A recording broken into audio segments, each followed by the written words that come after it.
Today we start by welcoming our international correspondent, Alex Newman, the man. He's going to give us a report on schools giving children COVID injections across the country without consulting the parents. Alex, this strikes me as criminally felonious, that you're taking somebody else's kids, jabbing a needle into their arm, and calling it prevention.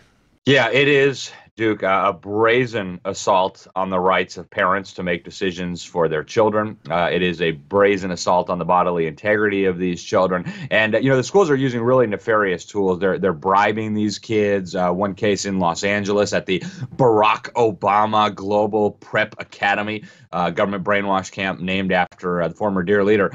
They were bribing kids with pizza. And one of the kids went home and told his mom, hey, the lady who gave me the shot told me not to tell anyone so that nobody gets in trouble. But of course, he did the right thing and went home and told his mom anyway.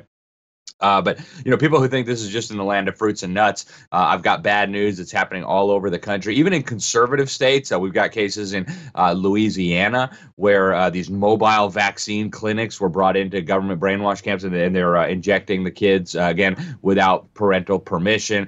Sometimes you have kids who hand in forms without a signature, and they pretend not to notice, so they inject the kids. There are even some states, believe it or not, Duke, where parental permission is not required. Oregon is one such state. North Carolina, they just fixed their law because in North Carolina, children were able to get these COVID injections without their parents. So they just had to fix that in the legislature. But this is a nationwide problem. In New York, they're bribing kids with $100 to come get a shot. And while they technically need parental permission, $100 is a very strong motivator to forge a signature or have your older friend be on the phone and pretend to be your dad or your mom. So very problematic. And this is irreversible. Once you get this injection, it's not like you can just, oh, sorry, we'll undo that. It's a problem for life now. So it's very sad.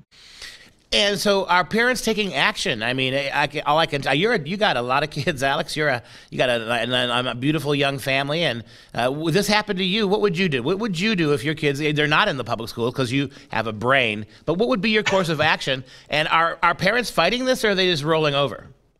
I better plead the Fifth Amendment on that one, Duke, because if my kids were injected without my permission, it would be a problem of such enormity that I don't even want to contemplate. But, some of these parents are very, very upset. You have lawsuits now being filed. One of these cases in Louisiana, you've got a lawyer that is just bulldog saying, this is a assault on a child. This is an assault on the parental right. They are going after this, so we're going to get justice, and we're going to make sure this doesn't happen to any other family in the state of Louisiana.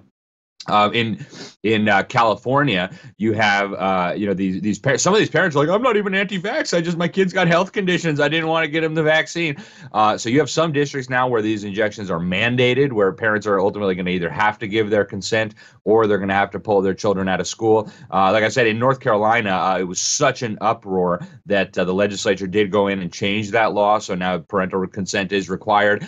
In Oregon, you actually have counties saying, look, we don't care what the state law is. Nobody's going to be injecting children in this community without consent from their parents. But the state is saying, nope, we are going to continue injecting those children.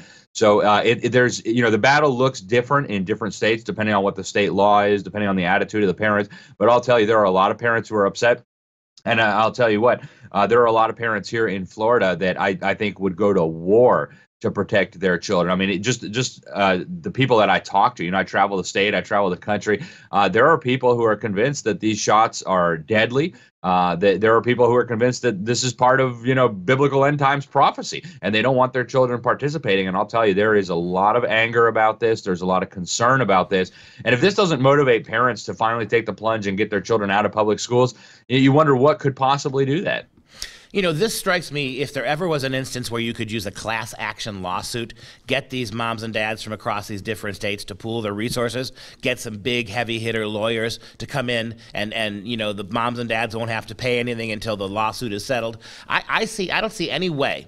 If there's no precedent for this, if it's not legal, I can't imagine how any kind of a jury, any kind of an impaneled jury would not see huge benefits, reparations to these kids, because these that we don't know. There's no scientist can tell you that in 5, 10, 20 years from now, this particularly rush to market vaccines, they're actually going to not have any side effects. You don't know. And when you're taking kids and you're not even allowing parents to say in this, it just seems to me that this could be a huge collective case. I imagine it would appear the Supreme Court would take it, and you could get some modicum of justice. Yeah, and I think there's going to be a lot of cases on this. There have already been cases filed, and I think we're just seeing the beginning of this, Duke. But we need to see justice served. Parents' rights need to be protected in this and everything else.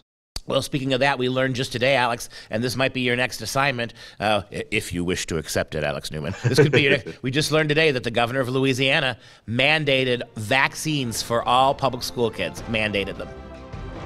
Wowzers. So, I did not realize that. So they're going the California route, huh? Yeah, so maybe next week that'll be our topic, Alex. I want to thank you for being here today. Thank you very much.